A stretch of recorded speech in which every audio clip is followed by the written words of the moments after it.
Oi, tudo bem? Eu sou Roberto Câmara Júnior e este é o Me Tire deste Ócio. Aqui no podcast, a cada episódio, descobriremos juntos narrativas fascinantes de aventuras históricas em lugares exóticos ou não. Hoje, te convido a vir comigo saber mais sobre o dia em que Marilyn Monroe torceu o tornozelo em uma partida de futebol. Vamos então?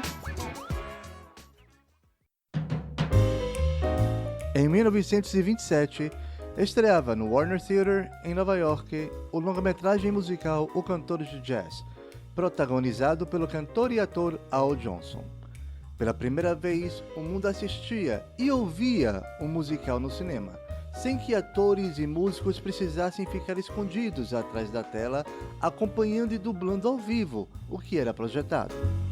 Obviamente, nem toda a sala de cinema era equipada para esta nova revolução, que marcaria o início do fim dos filmes mudos. Por isso, levou quase um ano para que o filme realmente fizesse sucesso. O segredo da tecnologia não estava na gravação do áudio em si, mas na sincronização do som com o que acontecia na tela.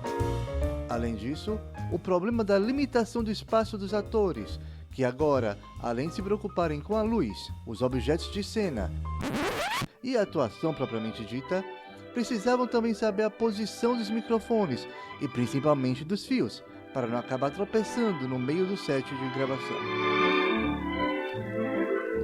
Um filme que mostra bem isso é outro clássico, e um dos meus filmes prediletos de todos os tempos, Cantando na Chuva.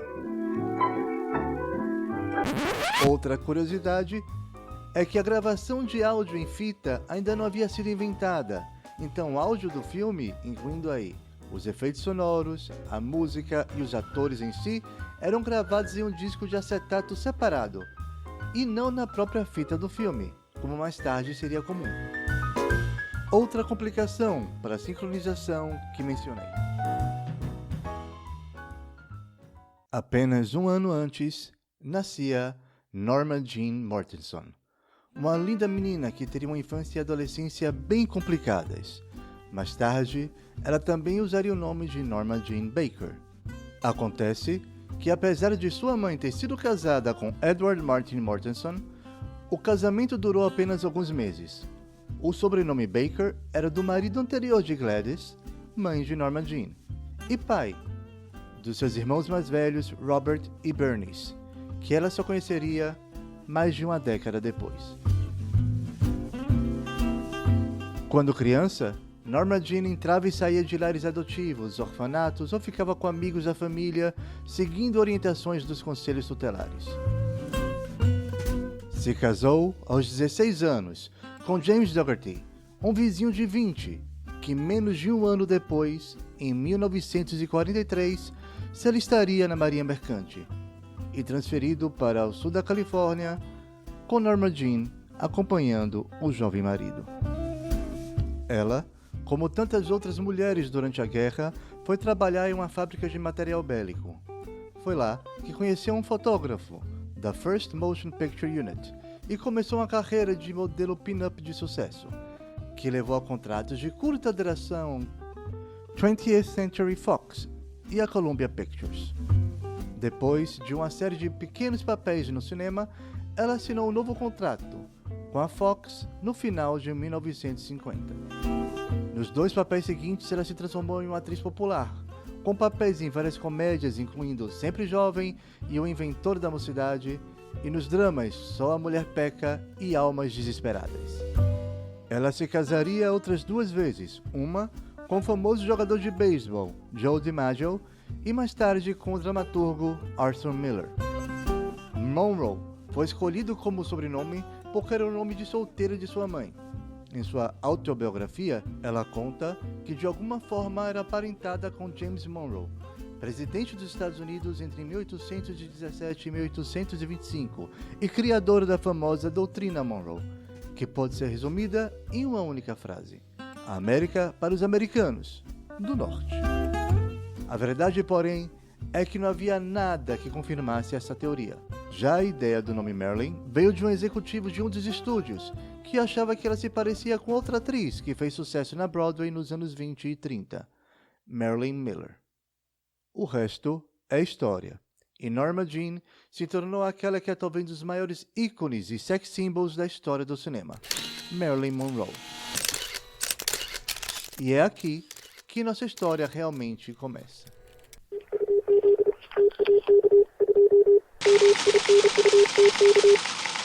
Em 1957, um telegrama especial foi enviado para o time de futebol Hapoel Tel Aviv, pouco antes de embarcar em uma viagem comemorativa aos Estados Unidos, por ocasião do 9º aniversário do Estado de Israel.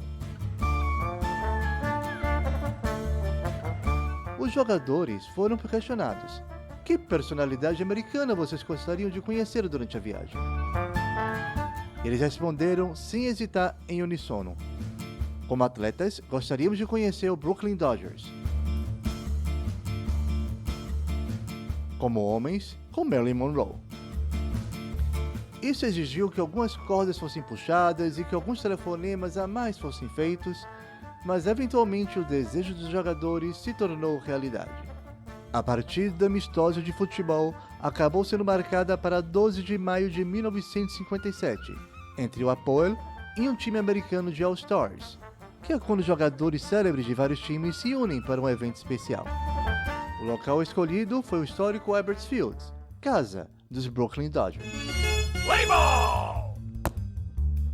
que se mudariam para a ensolarada Los Angeles ainda naquele ano. Nas arquibancadas estavam o prefeito de Nova York, Robert Wagner, o embaixador de Israel nos Estados Unidos, Abba Eban, senadores, personalidades culturais e representantes das organizações judaicas. Don Patcher, um jornalista israelense que acompanhava a equipe, descreveu assim o que aconteceu a seguir. De repente, um conversível aberto invadiu o estádio e no banco de trás, lá estava ela, a mascote do Hapoel, a estrela de cinema Marilyn Monroe. 3 pontos de exclamação não bastam para enfatizar o entusiasmo da multidão. Marilyn levantou-se e acenou para cada seção da audiência. A mesma Marilyn de cabelos louros que tão artisticamente demonstra sua travessura natural. Uma banda marcial e um grupo de líderes de torcida avançaram a passos largos diante dela. E atrás dela, os 2 times na fila. Mas o clímax foi o que aconteceu a seguir, segundo relatou outro jornal israelense, o Herut. A estrela de cinema loira apareceu em campo com um traje azul mini, apresentando um decote que ocasionalmente tendia a mergulhar em dimensões perigosas. Marilyn teve que chutar a bola pelo menos 3 vezes, 2 vezes para os muitos fotógrafos que se reuniram no campo e uma para os jogadores de futebol.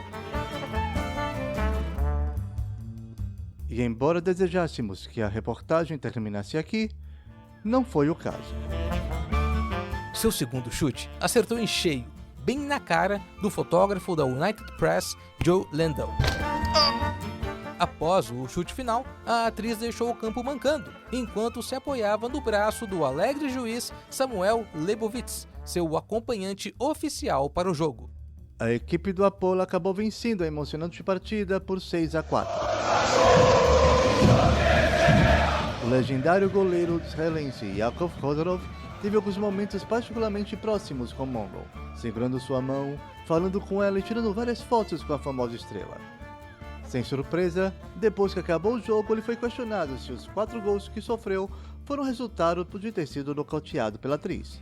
Os jornais escreveram que fiquei confuso e permiti alguns gols a mais do que era necessário, porque tinha estado perto de Marilyn Monroe.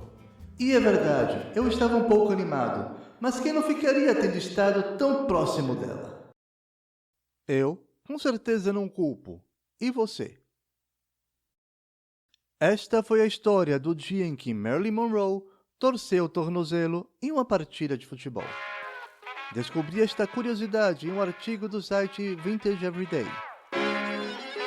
Em nosso site, metiridesciocio, tudo junto e sem acento.com.br, você encontra mais informações, inclusive fotos e um vídeo do exato momento em que Merlin torce o bendito tornozelo, além de cenas do clássico Cantando na Chuva que mencionei antes. Lá, você também pode ler a transcrição completa deste e outros episódios do podcast, incluindo informações extras e créditos para as músicas. Aproveito para agradecer aos amigos André Jonatas, jornalista, autor do SerifaCast e apresentador do podcast Radinho Fortaleza, e ao Fred Fagundes, apresentador do Quem Matou a Tangerina e sócio da Altia Podcasts lá em Cuiabá. Só de ouvir e compartilhar o Me Tire deste Ócio, você já tem o meu muito obrigado. Agora, se quiser ir um pouco além, faça como Gabriel, ouvinte de São Paulo, que encontrou nosso perfil no aplicativo de podcast Orelo e decidiu entrar para o grupo de apoiadores oficiais do podcast. Ah, se preferir, estamos também no PicPay. Os links estão em nossos sites e redes sociais. Pesquisa, roteiro, locução, edição e mixagem deste episódio por mim, Roberto Câmara Júnior. Você me encontra nas principais redes sociais em @RobertoCâmaraJR. Tudo junto. Não deixe de nos seguir. Além da Orelo, estamos no Spotify, Deezer, Amazon Podcast, Google Podcast, Apple Podcast, Stitcher, YouTube e em todos os principais tocadores. Falando nisso, se seu tocador de podcast permitir, não deixe de seguir, assinar, ativar o sininho, avaliar e deixar um comentário, ok? Seus comentários e estrelinhas valem muito por aqui, acredite. No próximo episódio, em 2 semanas, o Me Tire deste Ócio nos leva à China para descobrirmos juntos uma língua secreta só para mulheres. O Me Tire deste Ócio é uma produção da REC Podcasts Criativos e Conteúdo Online. REC Podcasts Criativos.